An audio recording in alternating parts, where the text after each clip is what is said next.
Nested layers is a feature that came into Anime in version 9.5. I'm bringing it up in version 10 because as the program gets more robust, there's many things you can do to help yourself organize more and more complex files. I've set up a real basic type of file to just explain the principle, and then we'll see how it's deployed in some of these stock characters that come with Anime right now. Simply put, the nested group allows you to have subgroups or folders within a bone layer. This is great for when you've got, say, a hand with multiple fingers that aren't necessarily all drawn on the same layer. Instead of having a layers list that's a mile long, it's really nice to condense that into a folder that allows you then to more easily turn things on and off and hide them and control them. Now, a word of warning when you work with nested layers, we've been looking at binding bones into particular layered shapes.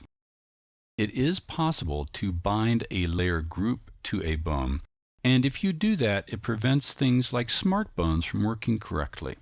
So if you do want to go ahead and say, well, let's take a square like right here and actually choose a different bone perhaps and bind it to that, it's fine to bind the elements to the bones within the groups themselves, but make sure that you don't bind the group into the bone layer itself. We'll see that we've got the bind layer tool up there.